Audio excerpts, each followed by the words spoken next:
क्या धरती हमें वार्निंग दे रही है?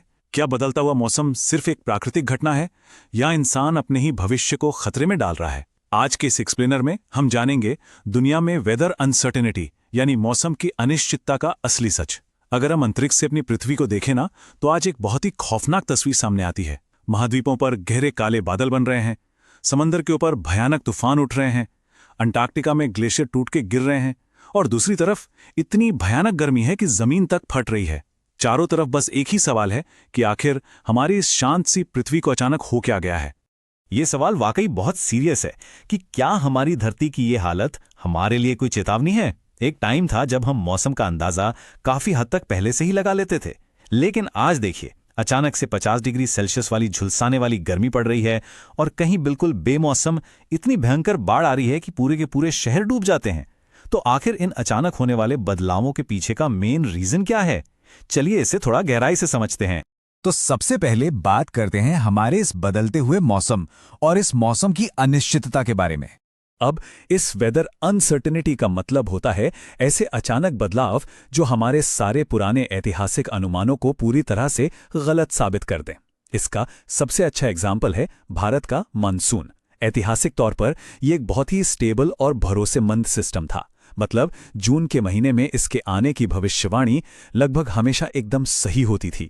लेकिन अब यह सिस्टम टूट रहा है। आपने भी नोटिस किया होगा कि आजकल मानसून या तो काफी लेट आता है या फिर अचानक से कुछ ही दिनों में इतनी भयानक बारिश हो जाती है कि पूरा सिस्टम ही चरमरा जाता है। ये इस बात का जीता जागता सबूत है कि जो मौसम के पैटर्न पहले भरोसेमंद हुआ करते थे वो अब खत्म हो रहे हैं। इस प्रॉब्लम की जड़ तक पहुंचने के लिए हमें एक बहुत ही बेसिक साइंटिफिक अंतर को समझना होगा, और वो है वेदर बनाम क्लाइमेट। इसे कुछ ऐसे समझते हैं, वेदर यानी मौसम, ये कुछ घंटों या कुछ दिनों की शॉर्ट टर्म कंडीशन होती हैं, जैसे कि मान लीजिए अचानक कोई आंधी आ गई या बारिश हो गई। लेकिन क्लाइमेट या जलवायु किसी भी रीजन का 30 से 50 सालों का एक फिक्स्ड एवरेज पैटर्न होता है। तो कहने का मतलब यह है कि एक दिन की तेज बारिश सिर्फ वेदर है, लेकिन अगर पिछले 30 सालों से किसी इलाके में लगातार बारिश कम हो रही है ना, तो इसका सीधा सा मतलब है कि वहां का क्लाइमेट यानी वहां की जलवायु ही बदल चुकी है। तो सवाल यह है कि आखिर ये बदलाव हो क्यों रहा है? आइए जानते हैं इस बदलाव के 5 प्रमुख कारण क्या हैं। नासा और आईपीसीसी जैसे ग्लोबल ऑर्गेनाइजेशंस के डेटा को अगर देखें तो इस तबाही के 5 मेन ड्राइवर्स हैं। ग्लोबल वार्मिंग, समंदर के तापमान का बढ़ना, जंगलों की अंधाधुंध कटाई, अल नीनो और लानीना का चक्र और हमारे ध्रुवीय बर्फ का पिघलना। और पता है, ये पांचों फैक्टर्स आपस में एक दूसरे से इंटरकनेक्टेड हैं। चलिए एक एक करके देखते हैं कि ये कैसे तबाही मचा रहे हैं। शुरुआत करते हैं ग्लोबल वार्मिंग से। हमारी फैक्ट्रियों से, भारी ट्रैफिक से और कोयले से चलने वाले पावर प्लांट से लगातार कार्बन डाइऑक्साइड और मीथेन जैसी गैसें निकल रही हैं। अब ये गैसें करती क्या हैं? ये पृथ्वी के चारों ओर एक अदृश्य कंबल यानी इनविजिबल ब्लैंकेट की तरह काम करती हैं, जो एक ग्रीन हाउस इफेक्ट पैदा करता है। ये ब्लैंकेट पृथ्वी की गर्मी को वापस अंतरिक्ष में जाने से रोक देता है, और इसी वजह से हमारे आसपास अत्यधिक गर्मी और एक्सट्रीम वेदर की घटनाएं इतनी ज्यादा तेज हो गई हैं। 90%। ये आंकड़ा जरा ध्यान से सुनिएगा, क्योंकि ये कोई मामूली नंबर नहीं है। ये इस बात को दर्शाता है कि हमारी धरती की 90% एक्स्ट्रा गर्मी को हमारे महासागर यानी ओशन सोख रहे हैं। लिटरली हमारे महासागर अब एक विशाल और खतरनाक प्रेशर कुकर की तरह काम कर रहे हैं। और जब समंदर का पानी इतना ज्यादा गर्म हो जाता है ना, तो ये तूफानों को कई गुना अधिक शक्तिशाली बना देता है और पूरे मरीन इकोसिस्टम को पूरी तरह से तहस नहस कर देता है। इसका तीसरा सबसे बड़ा कारण है डिफॉरेस्टेशन यानी जंगलों की कटाई। देखिए, पेड़ हमारी पृथ्वी के प्राकृतिक टेम्परेचर रेगुलेटर होते हैं। जब हम इतने बड़े पैमाने पर जंगलों को काट देते हैं तो कार्बन डाइऑक्साइड को सोखने वाले पेड़ कम हो जाते हैं।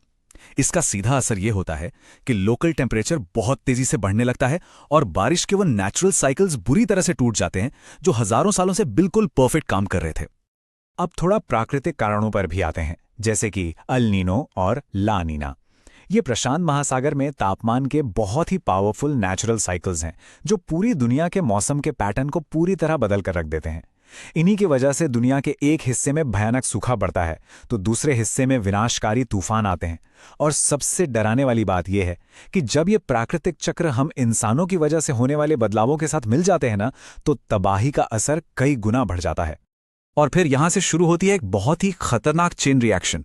ध्रुवीय बर्फ का पिघलना एक ऐसा चक्र बनाता है जो खुद को ही और बदतर करता जाता है। इसे ऐसे समझिए, स्टेप 1 अंटार्कटिक और आर्कटिक में रिकॉर्ड स्तर पर बर्फ पिघलती है। स्टेप 2 बर्फ हटने के बाद नीचे का गहरा नीला समंदर दिखने लगता है जो सूरज की गर्मी को रिफ्लेक्ट करने के बजाय उसे अपने अंदर ज्यादा सोखने लगता है। और स्टेप 3 इस एक्स्ट्रा गर्मी की वजह से दुनिया भर की समुद्री धाराएं और मौसम के पैटर्न हमेशा के लिए बदल जाते हैं। ये एक लूप है जो लगातार खतरनाक होता जा रहा है। तो विज्ञान को समझने के बाद अब जरा दुनिया भर में इसके एग्जाम्पल्स पर नजर डालते हैं। एक नजर इस विश्वव्यापी संकट पर। आज वैज्ञानिक अध्ययनों में एक बहुत ही डराने वाली बात सामने आई है। स्टडी की गई मौसम की एक्सट्रीम घटनाओं में से लगभग 83 से 85% घटनाएं, जी हां 83 से 85%, अब सीधे तौर पर मानव निर्मित जलवायु परिवर्तन यानी ह्यूमन इंड्यूस्ड क्लाइमेट चेंज से जुड़ी पाई गई हैं। इसका सीधा सा मतलब यह है कि आज जो तबाही हम देख रहे हैं उसमें से ज्यादातर के जिम्मेदार हम इंसान खुद ही हैं। और सच्चाई यह है कि आज दुनिया का कोई भी देश इस खतरे से सेफ नहीं है। आप कहीं भी देख लीजिए, पाकिस्तान में रिकॉर्ड तोड़ बारिश और लाखों लोगों को डुबाने वाली भयंकर बाढ़, हमारे भारत में इर्रेगुलर मॉनसून, अचानक आने वाली बाढ़ और जमीन फाड़ देने वाली हीट वेव्स, अमेरिका और ऑस्ट्रेलिया में जंगलों की वो भयंकर आग जो हफ्तों हफ्तों तक बुझने का नाम नहीं लेती, जर्मनी में एकदम से आने वाली बाढ़ और यूके में भविष्य की भयंकर हीट वेव की चेतावनी, ये पूरी दुनिया की एक बहुत ही खौफनाक और डिस्टर्बिंग तस्वीर हमारे सामने रखता है। और बिल्कुल इसी वजह से इस स्थिति को द ब्रेकिंग होराइजन कहा जा रहा है। आईपीसीसी की रिपोर्ट हमें एकदम साफ शब्दों में चेतावनी देती है कि अगर ग्लोबल टेम्परेचर इसी तरह बढ़ता रहा तो हमें भयंकर फूड और वाटर क्राइसिस का सामना करना पड़ेगा। समुद्र का जल स्तर बढ़ने से कोस्टल शहर डूबने लगेंगे, करोड़ों लोगों को अपना घर छोड़ना पड़ेगा और महामारियों जैसी भारी हेल्थ क्राइसिस पैदा हो जाएगी।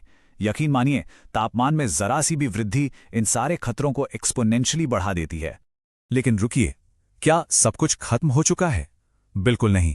अब बात करते हैं सॉल्यूशंस की और इस संकट में हमारी क्या जिम्मेदारी है, यानी आगे का रास्ता क्या है। सबसे पहले तो इसमें सरकारों की एक बहुत बड़ी जिम्मेदारी है।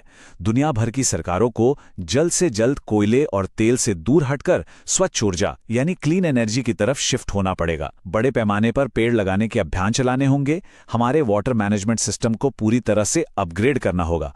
और सबसे जरूरी बात, मौसम की सटीक भविष्यवाणी करने वाली टेक्नोलॉजी को इतना मजबूत बनाना होगा कि किसी भी आपदा से पहले ज्यादा से ज्यादा जानें बचाई जा सकें।